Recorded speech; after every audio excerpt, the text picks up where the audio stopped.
Isang matinding eksena ang naganap sa larangan ng politika ngayong araw matapos dakpin si Pangulong Oting Jr. dahil sa kasong korupsyon. Ayon sa ulat mula sa mga opisyal ng National Bureau of Investigation, inaresto ang Pangulo matapos isang bang mga kasong may kinalaman sa di umano'y maanumalyang paggamit ng pondo ng bayan. Ito ay matapos magsumite ng mga ebidensyang nagdidiin sa kanya sa malaking pagnanakaw mula sa pondo ng gobyerno. Ang mas nakakabigla, mismong kapatid ng Pangulo na si Senadora Amy ang lumantad at nagsiwalat ng ilang detalye ukol sa mga umano'y katdiwaliang kinasasangkutan ni Kuting. Sa kanyang bayag, sinabi ni Amy na matagal niyang kinikimkim ang katotohanan, ngunit ngayon lamang siya nagkaroon ng lakas ng loob upang magsilita. Ani niya hindi niya kayang panoorin ang patuloy na pagsasamantala sa kaban ng bayan. Hindi naman si VP Sara na handa siyang umarap sa hamon kay Maaldo si Senadora Amy laban sa kalyado ni Kuting. Ang tanong ngayon, tinawag niyang tagapagtanggol ng katiwalian at sino ang mapapatalsi ang mga sektor sa panawagang imbisigahan ng mga subaybayan. Ang lahat ng sangkot at iyaking mapapanagot ang dapat managot. Sa ngayon, wala pang opisyal na pahayag mula sa Malacanang, ngunit inaasahang maglalabas sila ng tugon sa mga susunod na oras. At yan sa mga balitang ating pakakatupa.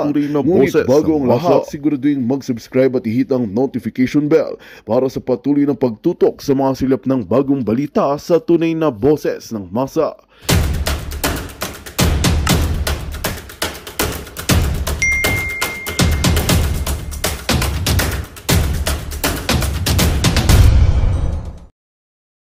Ni Pangulong Duterte. So, nasabtan ako nga nagapaminaw sila sa amo ang ginaistoryahan kay ang ilahang huna-huna ang amo ang ginaistoryahan kung unsa ang kaso o unsa ginabuhat sa kaso na ginabuhat nato sa kaso dinhi sa Pilipinas o mga strategy sa kaso.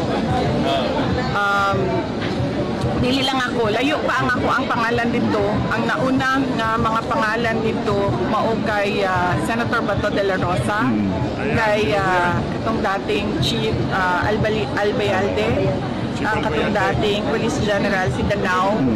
Balitaan natin yan si former PNP Chief Oscar Albayalde, tumatakbo ng mayor dyan sa Angeles, Pampanga ha.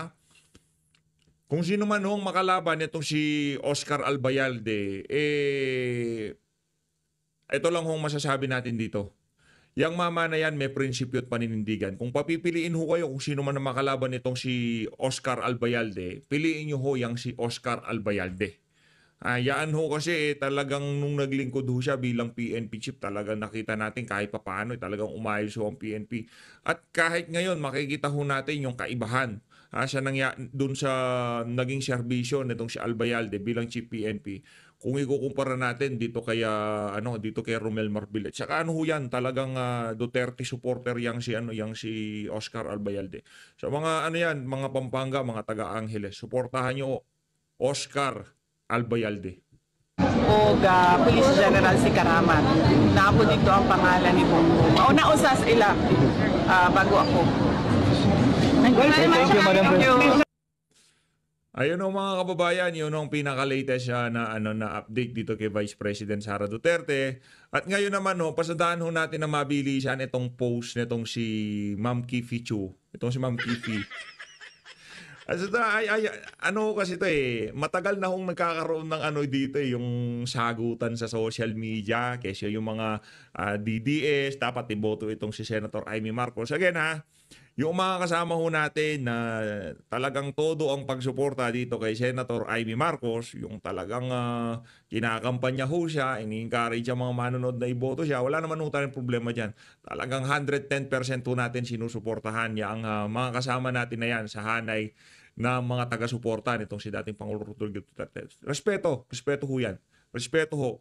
Kilala nyo naman ho kung sino mga yan. Hindi ho natin yan babanatan dahil yung pinanggagalingan naman ho nila, tama naman. Kaso meron ho talaga tayong iba't ibang pananaw dito sa issue pagdating dito kay Senator Amy Marcos. Yun lang hong atin doon. Pero walang problema yan. Dalawa lang naman yan eh. Ang lagi natin sinasabi dito, i-prioridad itong 10, bahala na kayo dun sa dalawa. Pero kung umabot pa tayo dito sa puntong magpaparinigan tayo ng mga kilala naman taga-suporta nitong si dating Pangulong Rodrigo Duterte, parang ano na ho yan, hindi na ho siguro. Ito mga kababayan, itong post na kung saan talagang nagdudulot ho kasi ng friction sa pagitan ng mga talagang taga-suporta ni Tatay Digong at yung mga nangangampanya na dito kay Sen Amy, na kaalyado ni dating Pangulong Rodrigo Duterte, 110% respeto ho natin. Yung desisyon ng mga political vlogger na sumusuporta dito kay Senator Amy Marcos. Naiintindihan ho natin sila sa ginagawa ho nilang pagsuporta. Yung wisdom ni VP Sara ay sinusundan ho nila. Tayo rin naman sinusundan natin yung wisdom nitong si Vice President Sara Duterte. Pero yung atin ho kasi dito, wag na ho natin pagtalon-talunan yung si Amy Marcos kung sino man yung pang-12 pang-11 at pang-12. Ito kasi parang yung spotlight dapat nandito sa 10 na to kasi ito yung mga personal na inendorso at tinaas na kamay nitong si dating Pangulong Rodrigo Duterte, di ba ho? Ito ang post ito ang post. Yung mga DDS na, sige konti pa Amy, gawin mo to, gawin mo yan, boto ka namin. Pero yung mga PDP nyo, yari tayo dyan, partido yan ni dating Pangulong Rodrigo Duterte. Pero yang mga PDP nyo na pwedeng mag-hearing, nasaan? Nasaan sila? O, nasaan daw kayo, mga taga-PDP, na pwede naman mag-hearing, hindi nag-hearing? O, yung iba pa, umiyak lang, bilib na bilib kayo. Naku, yariho tayo dyan. Ito, tayo'y magkakasama dito sa laban na to. Ika nga, no? Kahit hindi natin ang tawag dito, sinusuportahan ang kandidatura nitong si Senator Amy. Pero hindi naman ho natin pinipigilan yung mga kasama natin dito dahil in-endorse yan ni VP Sara. Pero ang atin ho dito, yung mga ganitong klaseng post, dapat sana isarililinan na lang natin. Garabyado na nga ho tayo, dihado na ho tayo sa kampanyahan. Si dating Pangulong Rodrigo Duterte, ang ating leader, ang tinitignan nating pinuno, nakakulong dun sa dahig. Habang yung mga kalaban natin, walang humpay ang kanilang pangangampanya. Talagang malaki ang kampanyahan, maraming pondo, maraming mekanismo, maraming makinarya, di ba? Habang tayo ho, ganito ang nangyayari sa ating hanay. Kung sino man na nag-post yan, di ho natin binibira yan o kung ano pa man. Ito, kumbaga para sa mga susunod na panahon, maiwasan na ho natin yung pagtatalo-talo. At alam ko yun na nag-post dito, talagang taga-suporta yan ni Tatay Digong. Hindi question yan na hindi ba, sinusumusuporta ba yan kay dating Pangulong Rodrigo Duterte. Ano lang ho talaga siya, kumbaga, kinakampanya niya lang ho itong si Senator Amy Marcos. Pero sana, wag naman ho sanang agawin yung spotlight dito sa mga kandidato nitong si dating Pangulong Rodrigo Duterte para papanalunin lamang yung isang kandidato na talagang gusto nilang manalo. Tayo ho dito, numbers game nga yung impeachment na yan. Bumanat na nga yan si Joel Chua, di ba? Makita tayo sa impeachment. Kahit anong husay pa ng mga argumento dyan, kung manalo tong 10 na to, tapos na laban. Ito ang sagot nitong si Ma'am Kifi. Respectfully lang, Daryl. It is not what she can or she cannot do. I think we've already established na magaling siya. Totoo naman. Noong nag-hearing dyan sa Senado, kudos, pinapalakpakan natin yan si Senator Amy Marcos. Walang ano ho doon, walang question doon na nakulangan tayo, nagintuhan tayo. Yung tipong mga bagay na yon, hayaan na ho natin yon, nakulangan tayo, nasobrahan tayo. Wala naman din naman magagawa yan eh. Kumbaga, ni Tatay Digong, water under the bridge. Di ba? Nasa dahig na si Tatay Digong. Kumbaga, doon, pinapakita lang, pinapaintindi sa ating mga kababayan na talagang merong nangyaring pang-aabuso sa ginawang pagdukot dito kay Tatay Digong. Diba? Pero yung hearing na yon, mapapauwi si dating Pangulong Rodrigo Duterte. Malabo, mas malakas ang tsansa na mapauwi si Tatay Digong kung manalo itong 10 kandidato na to. It's what she willing or not willing to say. Ayun. It is what she is willing to give up for the Philippines. Masyado na trauma ang Pilipinas. Kahit pag galingan niya, she has to do more than other regular politician. Ito because their family took so much from us. Fair or not fair, sa kanya, it doesn't matter. She has to do more to prove herself. Tama naman ho yung mga banat nitong si Ma'am Kipi Chu diyan sa post na yan nitong si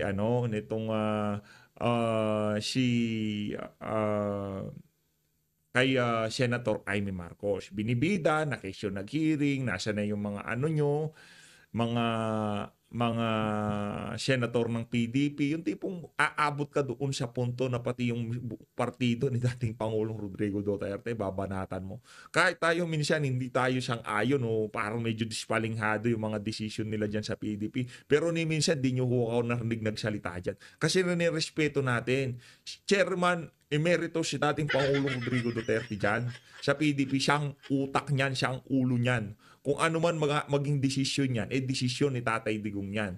Diba? Kung hindi man desisyon ni Tatay Digong, napag-usapan yan. Ika nga, kinonsulta sa kanya, ilinatag sa kanya. Kaya kung aabot tayo doon sa punto na pati yung partido ni dating Pangulong Rodrigo Duterte, bibirahin, tapos pati yung mga senatorial candidate natin na kasalukuyang senador, mabibira din sila. Parang sobrang para lang mapapanalo tong isa na to. Talagang dudurugin na natin itong lahat ng pati itong mga kasalukuyang senador, sisiraan na rin natin. Parang nalabuan lang ho tayo. Bayan o sariling pamilya? Yun ang katanungan doon. Na ang makakasagot lang ho, itong si Senator Amy Marcos. Kasi kung pipiliin niya, pamilya niya, itong si Marcos Jr., wala ho tayong aasahan. Oo, nag-hearing siya. Oo, hanggang saan naabot yung hearing niya. Di ba? Yun nga sinasabi natin lagi dito sa PH Update. Special ho yung si Senator Amy Marcos. Kumbaga sa sa mga switch, yan ho yung special. Yung kumbaga pagka nag-order ka ng halo-halo, yung si Senator Amy Marcos, siya yung merong extra leche plan, ika nga. Kaya kailangan niya mag-extra effort diyan sa pagiging senador niya, diyan sa pagbanat, hindi sa pagbanat diyan sa paninindigan niya kung anong tama ngayong mga panahon na to para sa ating bayan. Hindi ho para banatan si Marcos Jr. Kasi parang parang ginagamit yung dapat banatan ni Amy si ganito, dapat banatan ni hindi. Wag ho tayo doon. Kasi pagka naninindigan si Amy Marcos kung anong tama para dito sa bayan na to, sa ayot sa gusto niya, talagang tatamaan ng kapatid niya. Kaso hindi pa ho tayo umaabot doon. Yung pagkakandak ng hearing diyan sa House of diyan sa Senado. Yun nga tanong natin kung halimbawa ba hindi election, mangyayari ba yung hearing na yan? Kung halimbawa, tanong lang kasi nung mga nakalipas na panahon, hindi naman ganyang kabibo yung si Senator Amy dyan sa Senado di ba? Parinig lang ho siya ng kaliwat kanan. Ngayon, nailatag ko sa inyo to, kayo na kung bahala dyan sa punto de vista nyo dyan sa comment section. Pero para sa atin, bilang isang tunay na taga-suporta ni dating Pangulong Rodrigo Duterte, hindi pa para banatan natin ang PDP o yung mga senador nating kasalukuyan, kasi nasaan sila, yung iba nag-iiyakan lang. Parang below the belt, sorry. Parang below the belt ho yung banat na yun. Para sa atin pwede ho tayong mali dito kung sa tingin nyo, tama yung banat na to nabanggit na rin itong si Ma'am Kifi. Naku, love ko yan si Ma'am Kifi. Pagdating kay Ma'am Kifi, talaga naman. Diba?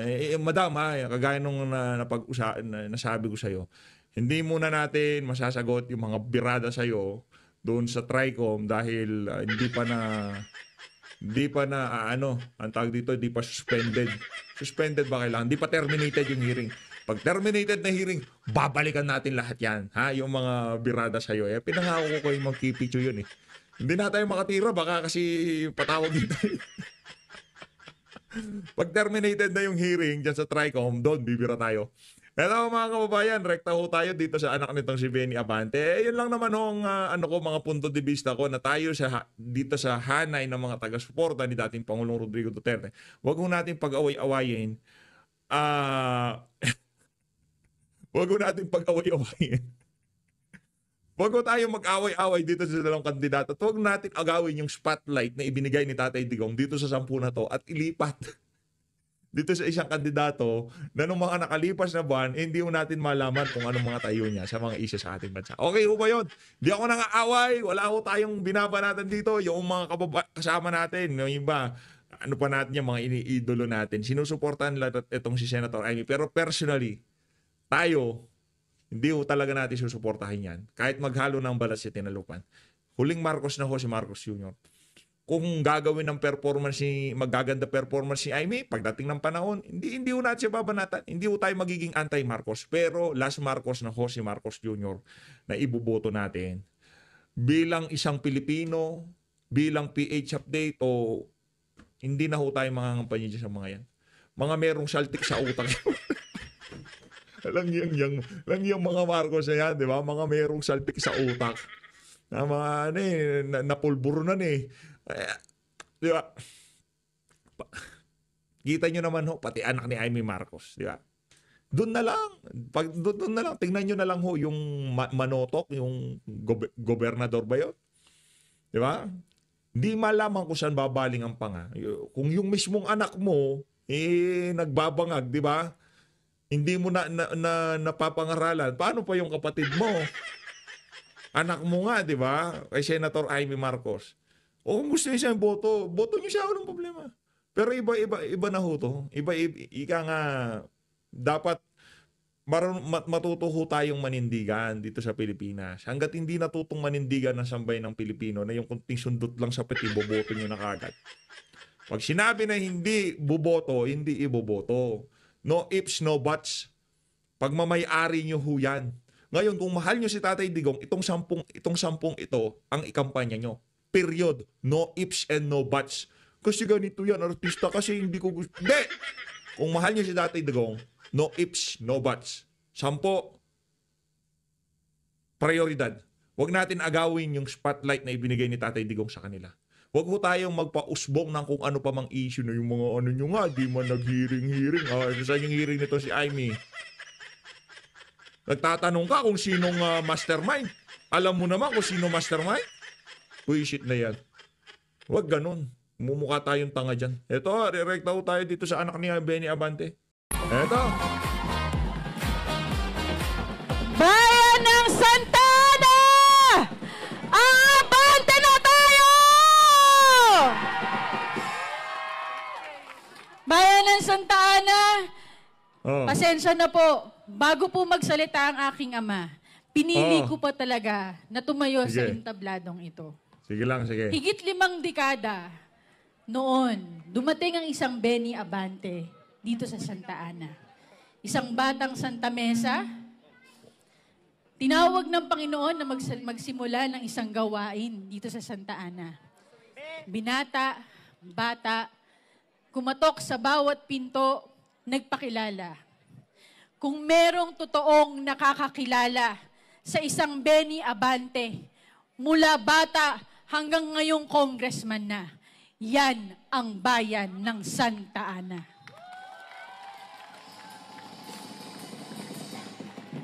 Walang tinago si Benny Abante sa inyong lahat. Nagpakilala kami ng tapat, nagpakilala kami ng totoo. Nakilala niyo ang buong pamilya namin, pati ang gawain ng simbahan dito sa atin sa Santa Ana. Tumulong, naglingkod. At dito din, nagsimula ang buhay niya sa serbisyo publiko. Wow. Ginawa niyong konsihal noong 1992. Habang patuloy pa rin nagpapastor dyan sa Santa Ana. Nagkaroon ng mga medical missions, nagkaroon ng mga feeding programs, pagtuturo sa mga bata, at minsan sa buhay ng isang batang Benny Abante, naging tambay ng Plaza Hugo, nakikipaglaro sa mga kapwa niyang kabataan ng basketball. Hanggang dumating ang punto, kayo rin ang gumawa sa kanya bilang congressman ng ika-6 na distrito ng Maynila noong 2004. Sa lahat ng laban ni Benny Abante, manalo man o matalo, laging landslide si Benny Abante dito sa bayan ng Santa Ana. Dati ho yun, madam, na kung siguro dati landslide siya dyan, ibang usapan na ho ngayon. Nakita ho ng madlang Pilipino kung gaano katinding magkups ang ama mong si Benny Abante. Sa katawan mong yan, parang alam ko na saan napupunta yung hindi ka ba kasama sa mga tauhan ng ama mo dyan sa House of Representatives? Parang, tignan nyo naman ho yan mga kababayan. Di ba? Ibang klase itong si ate. Oo, tuloy. Dahil kayo ang totoong nakakilala kung Oo. sino talaga ang isang Benny Abante. Benny Abante na personal na tao, Benny Abante na isang pastor, at Benny Abante bilang lingkod bayan. Dito din sa bayan ng Santa Ana, nagsimula ng isang pamilya si Benny Abante. Nakilala niyo po kaming tatlong magkakapatid. Si Princess, si Rich, at si Fog. Dating nakatira kami dito sa La Torre, lumipat dyan sa Rebellin. Nakita niyo po kami sa mga batang maliliit, hanggang nagdalaga, hanggang nagbinata na si Fog. Nagkaroon na rin po kami ng mga pamilya. May 2 anak ako. Isang anak si Rich sa Amerika. At si Fog naman, may 3 anak ngayon. Wala kaming persona na pang-politiko lamang. Alam nyo na kung sino si Benny Abante sa harap ng entablado, kung sino si Benny Abante sa pulpito sa simbahan, kung sino si Benny Abante. Si Benny Abante, isang beses ko palang napanood yung pulpito niya, yung pagsasalita niya sa pulpito sa simbahan. Kung ano yung angas niya at siga-sigaan niya dyan sa House of Representatives, ganun din ho siya magsalita sa pulpito niya dyan sa simbahan. Napakalayo ho kay Pastor Apollo Kibuloy sa totoo lang. Napakalayo ho. Hindi ho tayo ikakapanalig ni Pastor Kibuloy pagdating sa pananampalataya. Base lang ho ito dun sa ating nakita, daway na magsalita, daway na manermon sa mga kongregasyon niya. Iba ho si Pastor Kibuloy kung ikukumpara natin dito kay Benny Abante. Si Benny Abante parang naghihiring sila dyan sa House of Representatives pag nagsasalita ho siya sa pulpito. Doon, sa Kongreso, ay yan rin ang Benny Abanteng nakakaharap nyo ng personal. Wow. Kailangan ka na, madam, di ba? Si Benny Abante naglilingkod nang walang pinipiling panahon. Naging congressman, naging konsihal, nawala sa serbisyo. Pero patuloy na naglilingkod. Hindi nagtatago. Hindi lumilihis sa responsibilidad. At kahit nung panahon ng pandemya, nandito kasama nyo. Araw-araw nagbababa ng tulong sa bawat barangay. Hindi lang dito sa Santa Ana, kundi sa buong distrito. Noong 2019, binalik nyo si Benny Abante bilang ating representante sa Kongreso. Pinag-igihan, ginalingan. Hindi lang pagdating sa serbisyo. Serbisyo na hitik. Serbisyo na tuloy-tuloy. Tuloy-tuloy na programang pang-medikal. Tuloy-tuloy na programa para sa mga nangangailangan, pondo sa ospital, pagpapaayos ng mga magagandang infrastructure programs dito sa ating distrito, mga livelihood programs, mga educational programs. Hindi lang maging magaling sa serbisyo, naging magaling pa sa Kongreso. May mga batas na napasa na siya mismo ang sumulat. Ngayon, tumatakbo muli. Isa-isahin mo kasi. Hindi pwede ganyan sa amin. Kaso, sa loob ng 3 taong pagtatrabaho ng ama mo ngayon dyan sa House of Representatives, wala kaming nakitang ginawa niyang kapaki-pakinabang sa sambayan ng Pilipino o sa mga... hindi ko natin alam kasi nakikita lang naman natin si Benny Abante dyan, nagkukup siya mga hearing dyan sa TWEDCOM, dyan sa TRICOM, dyan sa Committee on Bad Government. Yan lang naman ang ginagawa niya yung tipong itinutulak lang niya yung naratibo nitong ng administrasyon ni Marcos Jr. Yun lang. Basically, aso siya ni Marcos. Aso siya ni Tambaluslos. Yun ang ginawa ng amo mo. Nagpaka-aso. Ng ama mo pala, hindi amo, sorry. Yun ang ginawa ng amo mo. Nagpakabanal na aso siya kay Tambaluslos at kay Marcos Jr. Yun ang ginawa niya sa loob ng 3 taon. Yun ang nakita natin. Yung nagkaroon ng yung tipong nagkaroon ng diskusyon sa plenaryo kaugnay sa mga batas na talagang magiging kapakipakinabang sa sambayan ng Pilipino. Nakipagbunuho ba siya dyan sa mga komite na kung saan ay nagsusulong para maipababa ang presyo ng kuryente sa ating bansa? Narinig nyo ba nagsalita doon si Benny Abante?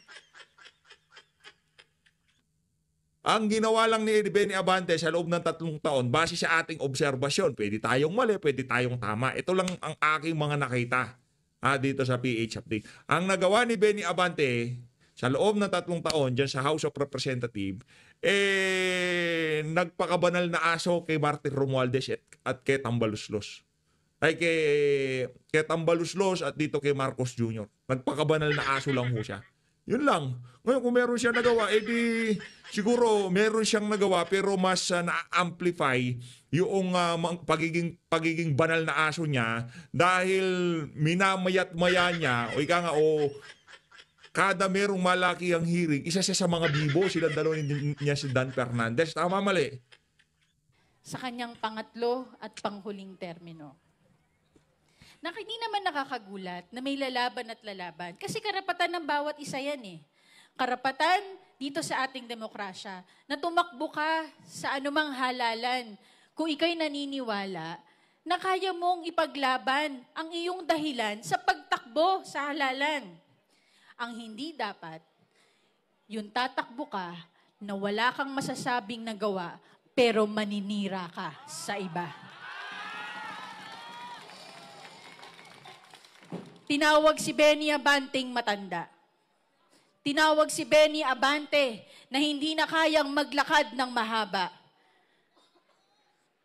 Kahit saang lugar nyo sa ating distrito, sabayan si Benny Abante, mas malakas pa yan kaysa sa konsihal na hindi nagpapakita sa konseho ng lungsod ng Maynila. No? Ba't kaya hindi ka mag-congressman, madam? Feeling ko mas magaling ka sa tatay mo.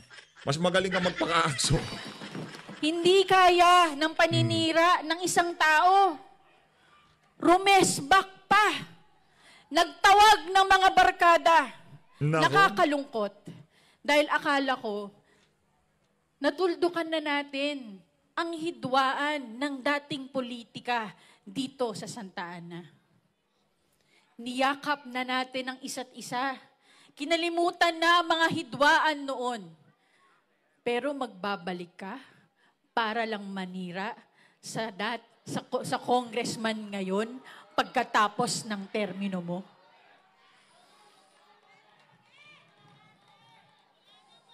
Masakit sa akin magsalita laban sa isang dating naglingkod sa ating distrito.